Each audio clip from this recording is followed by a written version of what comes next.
এই সংসারে থাকলে সব কাজ যেন ঠিকঠাকভাবে করে, আর যদি তা না করে আমি কিন্তু গলা ধাক্কা দিয়ে তোর বউকে বের করে দেবো। ওনা আমার সৎ ভাই আর তুমি হচ্ছ আমার সৎ ভাবি, তাই তোমরা দুজনই কেউই আমার আপন না। আর তুমি কি জানো যে ও কত বড় লোকের মেয়ে? তুমি তো ওর পায়ের নখের যোগ্য না, তারপরে তোমার কত বড় সাহস তুমি ওকে কাপড় ধুতে বলো? বড় বউ, বড় বউ কোথায় যে গেছে? প্রত্যেকটা কাজ পড়ে রয়েছে, বেলা কয়টা বাজে এখনো কোনো কাজ শেষ হয় না। হ্যাঁ বড় বউ, আম্মা আসি। কোথায় ছিলি তুই? হ্যাঁ আম্মা উঠানটা ঝাড়ু দিচ্ছিলাম। সেই সকালবেলা আমি বাথরুমে কাপড় ভিজিয়ে রাখছি, এখনো পর্যন্ত কাপড় ধোস নাই। এই কাপড় কখন ধুবি আর কখন শুকাবি? আর বেলা কয়টা বাজে এখনো পর্যন্ত রান্না চড়াস নাই। রান্না কখন হবে আর আমরা কখন খাবো? দুপুরের খাওয়া সন্ধ্যাবেলা খাবো? আম্মা আপনি একদম টেনশন করবেন না, আমার সব কিছু গোছানো হয়ে আছে। আমি উঠানটা ঝাড়ু দিয়ে রান্না করতে যাব। তোর কি উঠান ঝাড়ু দেওয়াটা বেশি ইম্পর্টেন্ট না রান্না করাটা বেশি ইম্পর্টেন্ট? একটু পরেই তো আমার ছেলে চলে আসবে। হ্যাঁ ও কি খাবে এসে? রান্না করতে বেশি টাইম লাগবে না, আপনি ঘরে যে রেস্ট নেন, আমি সব কাজ সেরে ফেলছি। প্রতিটা দিনই তো একই অবস্থা হয়, তোকে কোনো কাজের কথা না বললে তুই নিজের থেকে কোনো কাজ করিস না। ঘটনা কি? এখানে কি আরাম করার জন্য তোকে নিয়ে আসা হয়েছে? এখানে থাকতে হলে ঠিক মতো কাজকর্ম করে খাবে, নাহলে কিন্তু খাওয়া দাওয়া সব বন্ধ হয়ে যাবে। কোনো কাজে ফাঁকি দিতে পারবে না, বুঝতে পারছিস? আম্মা এসব কি বলছেন? প্লিজ এমন করবেন না। আপনি তো জানেন আমার বাবার বাড়ির অবস্থা খুব বেশি ভালো না। আপনি আমাকে বাড়ি থেকে বের করে দিলে আমি কোথায় যাব? আম্মা আপনার দোহাই লাগে, প্লিজ আমার সাথে এমনটা করবেন না। হয়েছে হয়েছে, আর ন্যাকামি করতে হবে না। কথা বললে চোখ দিয়ে পানি গড়ায় আসে, মনে হয় যে সমস্ত নদীর পানি গিয়ে ওনার চোখের মধ্যে ঢুকে আসে। হ্যাঁ যত শব্দ। কি হয়েছে মা, তো চিল্লাপালা হতেছে? কি আর হবে, এই যে তোর বউ, সুন্দরী এক বউ নিয়ে আসছিস, তো অভাব জাদি নিয়ে আসছিস কোত্থেকে? হ্যাঁ সব সময় প্রত্যেকটা কথা তাকে বলে বলে দিয়ে করাতে হয় কেন? আজকে আবার ও আবার কি করলো? কি হয় নাই সেটা বল। সেই সকাল থেকে আমি বাথরুমে কাপড় ভিজিয়ে রাখছি, এখনো পর্যন্ত সে কাপড় ধোয় নাই। এই যে রোদটা চলে যাবে, কাপড়টা শুকাবে কখন শুনি? দুপুর কয়টা বাজে এখনো পর্যন্ত সে রান্না চড়ায় নাই। রান্না করবে কখন আর ছেলেটা এসে খাবে কখন?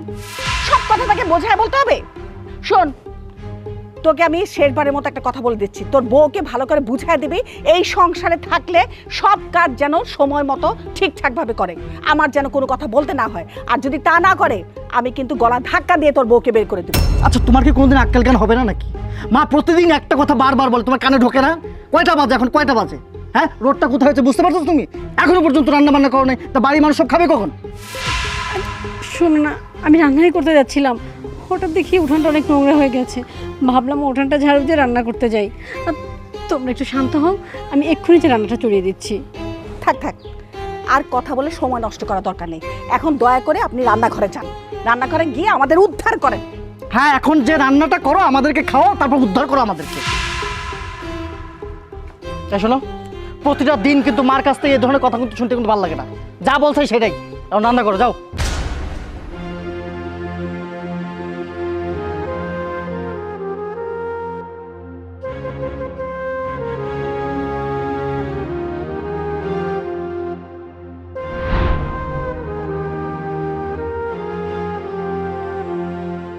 মানে একটা জিনিস কি তোর প্রত্যেকটা দিন বলা লাগবে নাকি? কালকে সকালে বলছি না এগুলো পানি দিবি, আর এগুলো ঘাস টাস পরিষ্কার করিস নি কেন? প্রতিদিন কি একটা কথা বলে বলে তো কাজ করা যাবে না ভাই? এগুলো পরিষ্কার করবি, যা এগুলো পরিষ্কার কর। আর শোন, গোলায় খুঁজছে পানি দিবি, এটাতে আর এটাতে পানি দিবি, বুঝছিস? যা কাজ কর। আজকে আমার চোখের সামনে কাজ করবি, সব সময় ফাঁকি বাজে তাই না? আজকে আমি এখানে থাকবো, আমার চোখের সামনে কাজ করবি আজকে। ভাইয়া আমার 10 লাখ টাকা লাগবে, টাকা দাও। 10 লাখ টাকা? 10 লাখ টাকা তুই কি করবি? টাকা দিয়ে আবার মানুষ কি করে?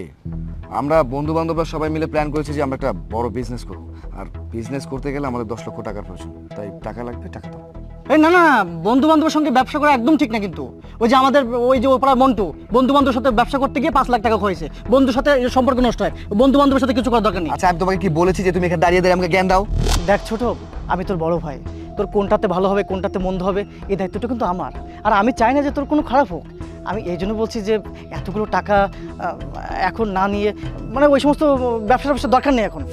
ও তার মানে তুমি আমাকে টাকা দিচ্ছ না, তাই তো? ঠিক আছে, আমিও দেখছি তুমি কিভাবে আমাকে টাকা না দাও। মা, মা, মা, ও মা, আসো আসো। ডাকো, তোমার ছেলেকে ডাকো। দীপ, এই দীপ, কোথায় তুই? তুমি আমরা ডাকতেছো? জিজ্ঞেস করো ওকে, ওকে জিজ্ঞেস করো যে ও কেন আমাকে টাকা দিতে চায় না। করছি। কিরে, ও টাকা চাইছে, তুই না করছিস কেন? মা ও টাকা চাইছে ঠিক আছে, কিন্তু ও 2-5 হাজার টাকা চাই না, ও 10 লক্ষ টাকা চাইছে। তো 10 লাখ টাকা চাইছে, ওর দরকার আছে বলে তো চাইছে, তাই না? মা ও বলে যে ব্যবসা করবে ওর কোন বন্ধু বান্ধবের সঙ্গে। আমি বলছি ব্যবসা বাণিজ্য এই বন্ধু বান্ধবের সঙ্গে এগুলো ঠিক না। বন্ধু বান্ধবের সাথে ব্যবসা করলে সম্পর্ক নষ্ট হয়। আর এরকম 5 লাখ টাকা নিছে, ওই জুয়া টোয়া খেলে সম্পর্ক নষ্ট করে টাকা পয়সা খোয়াইছে সব। এখন 10 লাখ টাকা বুঝতে পারতেছো তুমি, অনেকগুলো টাকা। বুঝতে তো আমি পারতেছি এবার, তুমি যে আমাকে টাকা দিতে চাইছো না সেটা আমি খুব ভালো মতো বুঝতে পারছি। মা শোনো, ওর ধান্দা হচ্ছে ও আমাকে সাহায্য করবে না, মানে আমি যে টাকাগুলো নিব সেগুলো চায় না। একদম ঠিক বলছিস তুই, একদম ঠিক বলছিস। ওর টাকা ও নিবে, ওর বাবার টাকা ও নিবে, তোর সমস্যা কি? তুই টাকা চাইছে, ও ব্যবসা করবে, আমার ছেলেটা উন্নতি করবে, সেটা কি তুই চাস না? মা তোমরা এগুলো কি বলতেছো? আমি ওর বড় ভাই, আমার একটা দায়িত্ব আছে না? হেই ভাই, হ্যাঁ সৎ ভাই, তুমি যদি আমার আপন ভাই হতে তাহলে কখনো তুমি এই কাজ করতে পারতে না। শোনো, এই যে বাবার টাকা পয়সা যত কিছু আছে সব তো তোমার অ্যাকাউন্টে করা। কই, তুমি যদি আমার বড় ভাই হতে তাহলে তো আমার অ্যাকাউন্টে কিছু টাকা থাকতো। তুমি না কখনোই চাওনি যে আমি ভালো কিছু করি, আমি উন্নতি করি, যার কারণে সব টাকা পয়সা তোমার অ্যাকাউন্টে। না রে ছোট, আমি ওটা চাই না। বাবার টাকা পয়সা যা আছে আমি কেন আত্মসাৎ করব? আর তাছাড়া তোদেরকে একটা কথা বলাই হয়নি, বাবা যখন মরে যায় তখন বাবার সব টাকা পয়সা আমার অ্যাকাউন্টে রেখে যায়। মানলাম তুমি ইচ্ছা করে রাখো নাই, হ্যাঁ, যখন তোর বাবা মারা গেছে তখনই তো তোর উচিত ছিল যে আমার আরেকটা ভাই আছে, আমি তার নামেও টাকাটা রাখি, কিন্তু সেটা তুই করিস নাই। আমার ছেলে তো ঠিকই বলছে, তুই কখনোই চাস না যে আমার ছেলে উন্নতি করুক, সব কিছু তুই একাই ভোগ করতে চাস। আমি মনে করতাম যে আমার অ্যাকাউন্টে রাখা মানে তো তোদের তাই না, মার অ্যাকাউন্টে থাকা মানে আমার অ্যাকাউন্টে থাকা একই তো, তাই না? হয়েছে ভাইয়া হয়েছে, এসব নাটক তুমি বাদ দাও তো। তুমি যে বাবার টাকা পয়সা সব কিছু নিজে একাই আত্মসাৎ করতে চাচ্ছ এটা খুব ভালো মতো বুঝে গেছি। এখন তুমি টাকাগুলো দিবে কি দিবে না সেটা বলো। আমি টাকাটা কেন দেব না? অবশ্যই দেব। ঠিক আছে, তুই যখন এত করে চাচ্ছিস আমি আজকেই অ্যাকাউন্ট থেকে টাকা তুলে তোকে দিয়ে দেব। হ্যাঁ, একদম উচিত কথা। আজকে মানে আজকেই, এক্ষুনি তুই ওকে নিয়ে যাবি, ওর নামে সব টাকা ট্রান্সফার করে দিবি। ঠিক আছে, আজকে। শোন বাবা, তুই কিন্তু ভালো মতো চেক করে টাকা পয়সা কি কি আছে না আছে, কত টাকা পয়সা আছে সব কিছু তোর নামে লিখে নিবি, বুঝতে পেরেছিস? ওর অ্যাকাউন্টে যেন 1 টাকাও না থাকে। থাকবে না মা, কোনো কিছুই ওর থাকবে না, শুধুমাত্র একবার সব টাকাগুলো আমার হাতে আসতে হবে। এরপরে দেখবে সয় সম্পত্তি যা কিছু আছে সব কিছু নিজের কবজায় কি করে নেবে, এটা দেখতে হবে। এই না হলে কি আর আমার ছেলে?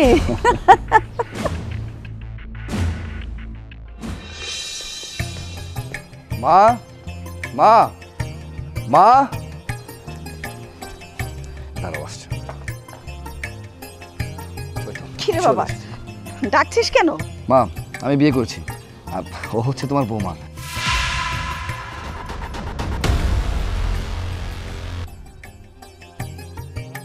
ওদের কিন্তু ঢাকার মধ্যে অনেক বড় একটা বিজনেস আছে, ওর বাবা কিন্তু শিল্পপতি একজন। কি ব্যাপার দাঁড়িয়ে আছে কোনো? মার পা ছুঁয়ে আরাম করো। আসসালামু আলাইকুম। ওয়ালাইকুম সালাম। ইয়ে মা, আসলে শহরে বড় হয়েছে তো ওই আর কি কালচারটা পায়নি, পা ধরে সালাম করা, এই জন্য দূর থেকে করছে। তুমি কিছু মনে করো না? হ্যাঁ আরে না না বাবা, আমি কিছু মনে করিনি। আমার বৌমা এত সুন্দর, এত লক্ষ্মী একটা মেয়ে বিয়ে করে নিয়ে আসছিস, আমি অনেক খুশি হয়েছি। এই ছোট, মেয়েটাকে এটা কে মানে? কিছুক্ষণ আগেই তো আমি বললাম যে আমি বিয়ে করে নিয়ে আসছি, তার উপর আবার কোশ্চেন করছো কেন? হ্যাঁ, তোমার সমস্যা কি বলো তো? এই, ওকে জিজ্ঞেস করার কি আছে? দেখতে কি বুঝিস না যে একটা নতুন বউ ঘরে আসছে? নতুন বউর চেহারা দেখলে এমনিই বোঝা যায়, বুঝতে পেরেছিস? কি বলিস, বিয়ে করে ফেলছিস? কই, তুই তো আমাকে কিছু জানাসনি। আমি তো তোর বড় ভাই, তাই না? আমার একটা দায়িত্ব আছে না, কর্তব্য আছে না, একটাবার জানাতে পারতিস। এই কি সমস্যা তোমার? তোমার সমস্যাটা কি? আরে বাবা, আমি বিয়ে করব নাকি কি করবো সেটা আমার একান্ত ব্যক্তিগত ব্যাপার, সেটা তোমাকে কেন আমাকে বলতে হবে? আর আমি একটা জিনিসটা কোনোভাবেই বুঝতে পারি না, কোনো কিছু হলেই তোমাকে সেই বিষয়ে নাক গলাতে হবে। হ্যাঁ কেন এত পোদ্দারি কেন তোমার? ছোট, এটা তুমি কেমন কথা বললে? মানলাম ও তোমার আপন ভাই না, কিন্তু আমরা তো তোমার পরিবার, এত বড় একটা সিদ্ধান্ত নেওয়ার আগে অ্যাটলিস্ট মাকে তো জানাতে পারতে। এই শোনো ভাবি, ওনা আমার সৎ ভাই আর তুমি হচ্ছো আমার সৎ ভাবি, তাহলে তোমরা দুজনই কেউই আমার আপন না, না আমার রক্তের সম্পর্কের। সো আমার বিষয়ে দয়া করে তোমরা দুজনে কেউ নাক গলাবে না, ঠিক আছে? হ্যাঁ, ও তো ঠিকই বলেছে। ওর পছন্দ হয়েছে, ও মেয়েকে বিয়ে করে নিয়ে আসছে, এটা ওর বাড়ি, আমাদের বাড়ি। এখানে তোমরা কোত্থেকে আসছো? হ্যাঁ, তোমরা যে সৎ সেটা কি ভুলে যাও? আমার কথা হচ্ছে প্রত্যেকটা জিনিসে তোমাদের এত কেন ইন্টারেস্ট? এত ইন্টারেস্টের দরকার নেই, বুঝছো? যাও, তোমরা এখন ঘরে যাও। কি ব্যাপার, তুমিও যাও, তোমাকেও কি বলতে হবে আলাদা করে?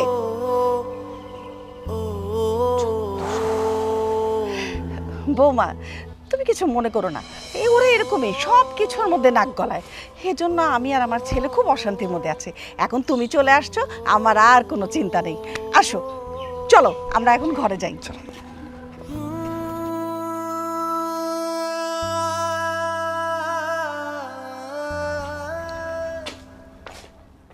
কাকা, আসসালামু আলাইকুম। ওয়ালাইকুম আসসালাম। কি ব্যাপার জয়, কি মনে করে? ওই কাকা, আমার কিছু টাকা লাগতো, 6 লাখের মতো। এর আগে তো 4 লাখ টাকা নিছো, টাকা তো সময় মতো পরিশোধ করো নাই। ওই টাকা পরিশোধ না করা পর্যন্ত আমি তোমাকে টাকা পয়সা দিতে পারবো না। আরে কাকা, আপনি কোনো চিন্তা করবেন না, টাকা আমি সময় মতো দিয়ে দিব তো। আমি বলছি তো, আগের টাকা পরিশোধ না করলে আমি তোমাকে 1 টাকাও দিতে পারবো না। আরে কাকা, আমি তো বাড়ির দলিল নিয়ে আসছি, এই যে দেখেন, এটা হইতেছে আমার বাড়ির দলিল, ঠিক আছে? আপনি এটা রেখে দেন, এটার বিনিময়ে আপনি আমাকে 6 লক্ষ টাকা দিয়ে দিন। এই 6 আর 4 মোটে 10 লক্ষ টাকা হবে। আমি যতক্ষণ পর্যন্ত আপনাকে টাকা ফেরত দিতে পারছি না, এই দলিলটা আপনার হাতে, আপনি যা করার করে নিন।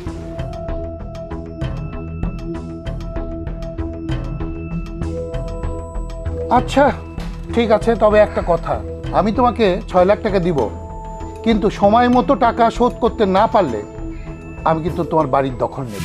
তখন কিন্তু কোনো কথা বলতে পারবে না। হ্যাঁ কাকা, আপনি কেন শুধু শুধু চিন্তা করছেন? আমি তো আপনাকে বললাম যে আমি সময় মতো আপনার টাকাগুলো আপনাকে বুঝিয়ে দিব। আপনি এসব নিয়ে একদম ভাববেন না, আপনি শুধু 6 লাখ টাকা আমাকে দিন, যান প্লিজ। আচ্ছা ঠিক আছে, দাঁড়াও আমি আসতেছি।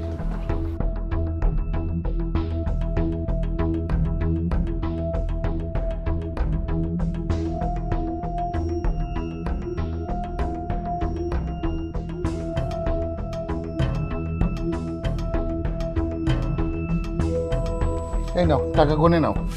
আরে কাকা, এসব আপনি কি কথা বলতেছেন? পুরো এই অর্থ গ্রামের মধ্যে আপনি হচ্ছেন একজন সম্মানিত মানুষ, একজন বিশ্বাসী মানুষ। আপনি কি আমাকে ঠকাবেন নাকি? তাছাড়া নোটগুলো দেখেই মনে হইতেছে সব করা।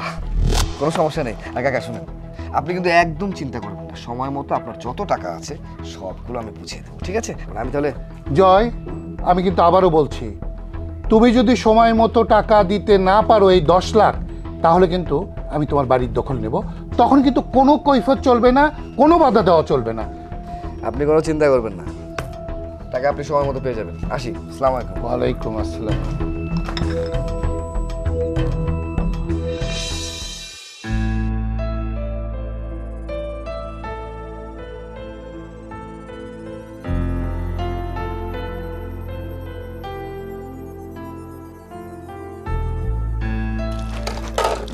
এই যে ভাবি, আপনার বাসন ধোয়া হলে তারপর আমার কাপড়গুলো কেচে দিন তো। দেখো তো মা, আমার হাতে না অনেক কাজ পড়ে আছে, বাসন কোসনগুলো ধুয়ে রান্না করতে হবে। তুমি একটু চাও না নিজের কাপড় চোপড় নিজে ধুয়ে নাও? কি, এই কাপড় চোপড় আমি ধুবো? শুনেন, আমি কখনো না নিজের কাপড় চোপড় নিজে ধুইনি। আমাদের বাড়িতে এইসব কাপড় চোপড় ধোয়ার জন্য আলাদা করে কাজের মেয়ে রাখা আছে। দেখো, তোমার বাসায় না হয় কাজের মহিলা ছিল, এ বাড়িতে তো আর কাজের লোক নেই। এ বাড়িতে তো আমরা যে যার কাজ নিজে করি, একটু কষ্ট করে করে নাও না। শুনুন, এতদিন করতে পেরেছেন, এখনও করে নিন। আমি পারবো না আমার কাপড় চোপড় ধুতে। তুমি আমার সাথে এভাবে কথা বলছো কেন? হ্যাঁ, তুমি এবাড়ির বউ, আমিও এবাড়ির বউ। তোমার যতটুকু অধিকার এ বাড়িতে আছে আমারও আছে। যাও, নিজের কাজটা নিজে করে নাও। খুব তো কথা ফুটেছে মুখে, না? আমার মুখে মুখে তর্ক করা না, দেখাচ্ছি মজা।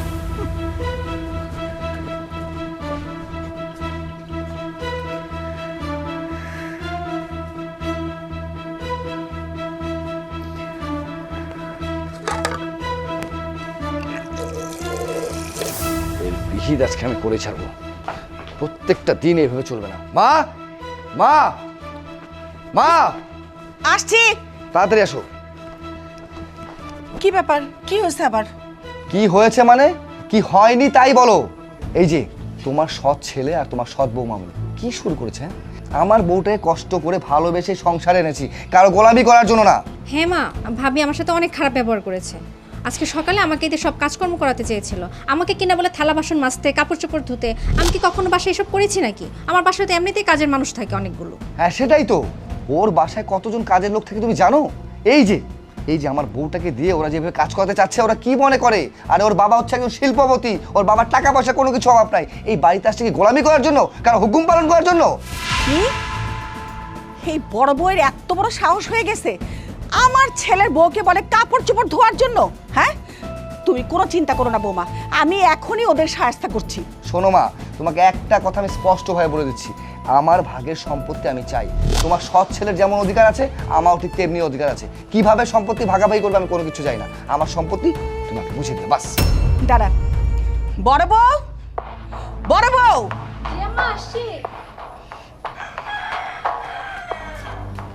আমার ডেকেছেন? কি ব্যাপার? তোমার এত বড় সাহস কেন? তুমি আমার ছেলের বউকে বলো কাপড় ধোয়ার জন্য। ও কি কখনো কাপড় চোপড় ধুয়েছে? হ্যাঁ, আরে তুমি কি জানো যে ও কত বড় লোকের মেয়ে? আরে ওর বাসায় 3-4টা কাজের লোক এমনিতেই ঘোরাঘুরি করে। তুমি তো ওর পায়ের নখের যোগ্যও না, তারপরে তোমার কত বড় সাহস তুমি ওকে কাপড় ধুতে বলো? কি বলছেন আম্মা? আমি ওকে দিয়ে কাজ করাতে যাব কেন? আমি তো সেই সময় বাসন কোসন ধুচ্ছিলাম, ও এসে বললো ওর কাপড় চোপড়গুলো ধুয়ে দিতে। তখন আমি বললাম আমার হাতে অনেক কাজ আছে, তুমি একটু তোমার কাজটা করে নাও। আর ও যে কথাগুলো বললো আম্মা, সেগুলো একদমই মিথ্যা। দেখছেন মা, দেখছেন কি সুন্দর করে সাজিয়ে মিথ্যা মিথ্যা কথা বলতেছে? কি সুন্দর নাটক, তাই না? উনি নিজে আমাকে বলছে যে এই কাপড়গুলো ধোয়ার জন্য, এখন বানিয়ে বানিয়ে মিথ্যা কথা বলছে। মিথ্যুক কোথাকার। মা, সত্য মিথ্যা আমি কোনো কিছু জানি না, ঠিক আছে?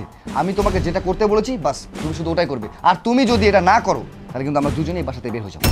এই সন্দীপ শোন, তুই আর তোর বউ আজকে এই বাড়ির থেকে চলে যাবে। কি বলতেছো মা তুমি? কোথায় যাবো আমরা? কোথায় যাবি আবার? ওই যে নামার পারে যে বাড়িটা আছে সেখানে গিয়ে উঠবি। এই বাড়িতে আমি থাকতে পারবো না। এই বাড়ি না আমার বাবার বাড়ি, বাবার সম্পত্তি। আমিও তো বাবার ছেলে, তাই না? তাহলে ও এই বাড়িতে থাকতে পারলে আমরা থাকতে পারবো না কেন? সমস্যা কোথায়? কেন আমাদের সাথে এখানে থাকতে হবে কেন? তোকে তো দেওয়াই হলো বাড়িটা, তোর থাকা দিয়ে দরকার। আর তোর বউর জন্য এইসব অশান্তি আমার প্রতিদিন আর ভাল লাগে না। তোর বউ একদম আমার ছেলের বউকে সহ্যই করতে পারে না। কাজেই তুই আজকে তোর বউকে দিয়ে চলে যাবি। আর যদি তা না করিস তাহলে কিন্তু আমাকে বাধ্য করিস না আমি বাড়ির থেকে বের হয়ে যাই। না না, আমাদের জন্য তোমার বাড়ি থেকে বের হতে হবে না। আমাদের জন্য যদি এত সমস্যা হচ্ছে, আমরা তাহলে এই বাড়িতে না থাকি। একটা কথা কি জানো মা? সে ছোট্টবেলায় আমার মা যখন মরে যায়, আমার বাবা তোমার বিয়ে করে এই সংসারে নিয়ে আসে। তারপর থেকে আমি জানতাম না যে আবার আসল মা কোনটা আর সৎ মা কোনটা। এটা আমি এখনো পর্যন্ত বিচার করি নাই। আজ পর্যন্ত আমি তোমার মাই জানছি। আরে যে ভাই না, আমি আমি সবসময় ভাইয়ের মতো দেখছি। আমি কখনো সৎ ভাই আপন ভাই এটা বিচার করি নাই। আজকে যদি আমাদের জন্য তোমার সংসারে সমস্যা হয়, তোদের সংসারে সমস্যা হয়, আমরা এই সংসারে থাকবো না। আমরা ওই জায়গায় থাকবো। আরে হয়েছে হয়েছে, কোনো কিছু বললেই নাক দিয়ে চোখ দিয়ে শুধু পানি বের করে। যেমন বউ তেমন তার জামাই। এখন যাও, ব্যাগ নিয়ে বের হও। চলো।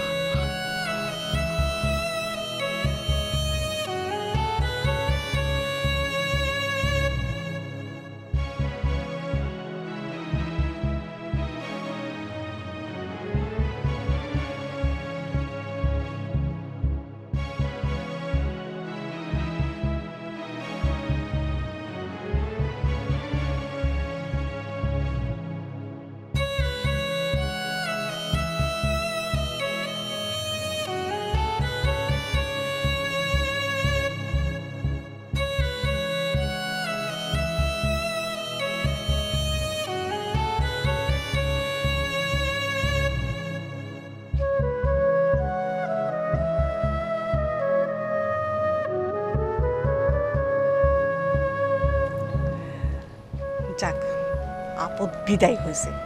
হ্যাঁ একদম ঠিক কথা বলছো। এবার অন্তত এই বাড়িতে একটু শান্তি মতো আমরা থাকতে পারবো। হ্যাঁ একদম। চলো ভিতরে চলো। চল।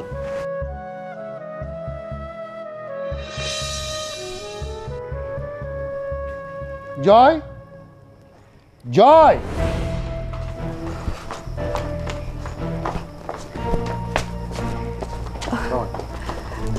আসসালামু আলাইকুম চেয়ারম্যান সাহেব, কেমন আছেন? ওয়ালাইকুম আসসালাম। তা কি মনে করে? কারণ তো আছে অবশ্যই। জয়, কি কথা ছিল? তোমাকে আমি পই পই করে বলেছিলাম টাকা নিবা কিন্তু সময় মতো শোধ করবা। তুমি তিনবার ডেট দিয়েছো কিন্তু টাকা পরিশোধ করতে তুমি ব্যর্থ হয়েছো। আমি তোমাকে তখনই বলেছিলাম টাকা দিতে ব্যর্থ হলে তোমার স্থাবর অস্থাবর এই বাড়ি সব কিছু আমি দখল নেব। কি রে জয়, এসব কি শুনছি? টাকা লোন নিছিস, বাড়ি বন্ধক রাখছিস, আমি তো এগুলি কিছুই জানি না।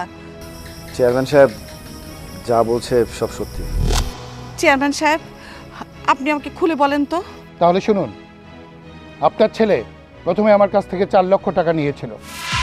সেই টাকার চাপ দেওয়াতে সে আবার আমার কাছে 6 লাখ টাকার জন্য যায়। তখন আমাকে সে দলিল দেয় বাড়ি। আমি তখন তাকে বলেছিলাম টাকা পরিশোধ করতে না পারলে কিন্তু আমি তোমার বাড়ি জায়গা জমি সব কিছু দখল নেব। কিন্তু আপনার ছেলে 3বার ডেট দেওয়ার পরেও সে ডেট মিস করেছে। আমি জানি আমার কথা আপনি বিশ্বাস হচ্ছে না। ঠিক আছে, এই দেখুন, এই দলিলটা দেখি, এই যে দেখুন। আশা করি এখন আপনার বিশ্বাস হয়েছে। এই নাও, শোনেন, আমি কোনো ক্যাচালের মধ্যে যেতে চাই না। আপনারা যদি বলেন তাহলে আমি যাব, আদারওয়াইজ ভদ্রভাবে যদি আপনারা যান তাহলে আমি আইন আদালতের আশ্রয় নিব না। আশা করি আমার কথা বুঝতে পেরেছেন। আমি 1 ঘন্টা সময় দিয়ে যাচ্ছি। 1 ঘন্টার মধ্যে আপনাদের যা যা নেওয়ার সব কিছু নিয়ে বেরিয়ে যাবেন, ঠিক আছে? দ্বিতীয়বার যেন আর বলতে না হয়। চল। এত কিছু হয়ে গেছে, আমারে কিছুই বলে নাই। এত টাকা দিয়ে তুই কি করছিস রে? আচ্ছা, তোমাকে কি সব কথা আমার বলতে হবে? হ্যাঁ, আমার যখন যেটা ভালো মনে হয়েছে আমি সেটাই করেছি। আর শোনো, এটা আমার বাবার সম্পত্তি। হ্যাঁ, এখানে আমার পুরোপুরি অধিকার আছে আমি টাকা কি করব না। তোমাকে সব বিষয়ে আমি কৈফিয়ত দিতে যাবো না। আমার টাকার দরকার পড়েছে, আমি চেয়ারম্যান কাছে নিয়েছি। এখন টাকা দিয়ে আমি জুয়া খেলি না উড়িয়ে দিই সেটা আমার ব্যক্তিগত ব্যাপার। সব বিষয়ে তো না করতে হবে কেন? শোনো, আমার টাকার প্রয়োজন ছিল, এই বাড়িটা মনে হচ্ছে যে আমাকে বন্ধক দেওয়া উচিত, দিলে আমি টাকা পাবো, তাই দিয়েছি। এখন টাকা পরিশোধ করতে পারিনি, বাড়ি নিয়ে যাবে, শেষ। এই এখানে দাঁড়িয়ে অযথা কথা বলে কোনো লাভ নেই। চলো তো। তোরা চলে যাবি মানে? তাহলে আমি কই যাব? আপনি কোথায় যাবেন সেটা তো আমাদের দেখার বিষয় না, তাই না মা? আর আমি ওকে নিয়ে আমার বাপের বাড়িতে যাচ্ছি। আমি তো আপনাকে আমার বাপের বাড়িতে নিয়ে যেতে পারবো না। শোনো, আমি তোমাকেও বলছি, তোমার মাকে কিন্তু আমার বাপের বাড়িতে আমি নিয়ে যেতে পারবো না। আরে না না, তারা দরকার হবে না। এইসব ঝামেলা নিয়ে গিয়ে পরে কি আমরা দুজন ফাঁসবো নাকি? চলো আমরা এখান থেকে বরং বেরিয়ে যাই। চলো।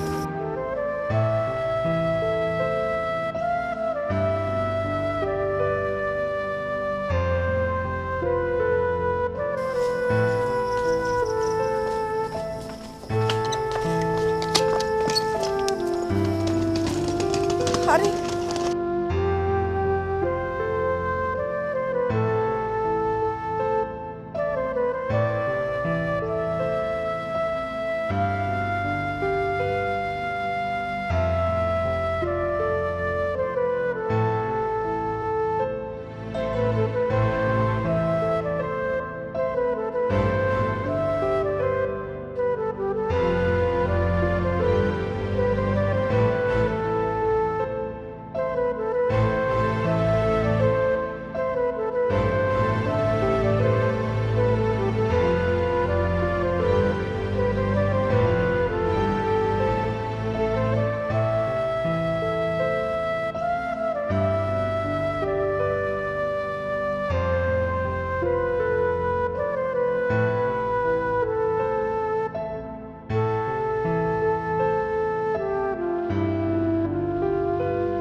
বাবা দীপ,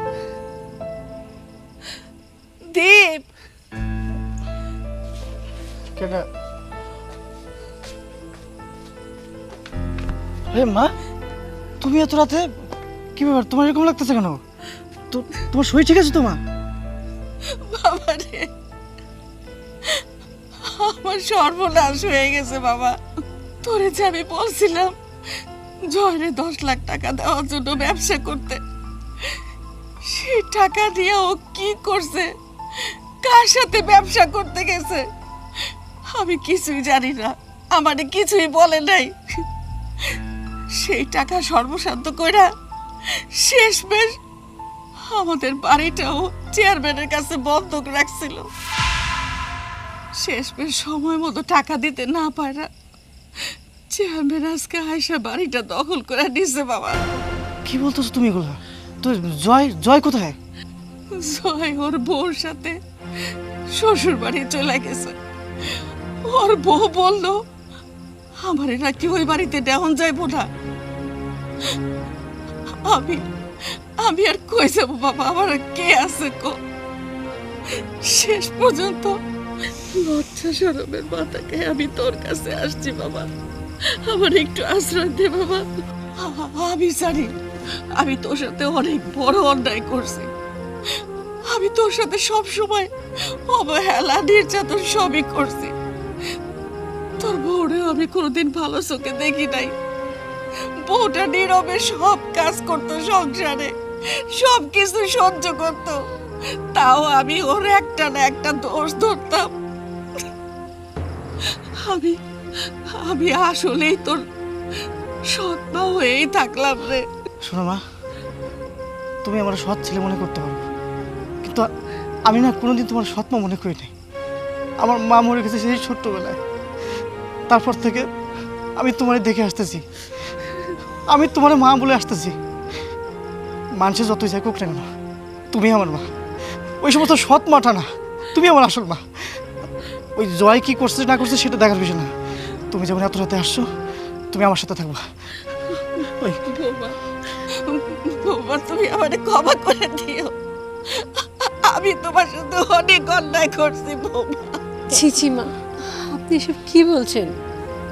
আপনি তো জানেন অনেক ছোটবেলায় আমি আমার মাকে হারিয়েছি। এ বাড়িতে বিয়ে হয়ে আসার পর আপনাকে আমার মা মেনে নিয়েছি। সুখে দুঃখে আপনি একমাত্র ছিলেন যে আমার গার্ডিয়ান। আর আপনি আমার কাছে যদি মাপ চান তাহলে তো আমার নিজেরই গুনাহ হবে। প্লিজ মা, আপনি আমার কাছে মাপ চাইবেন না। মা, এত কথা বলার দরকার নেই তো। তুমি চলো তো, ভিতরে চলো। ওই মারে না, হ্যাঁ মা, চলুন, আজ থেকে আপনি আমাদের সাথেই থাকবেন। আসো।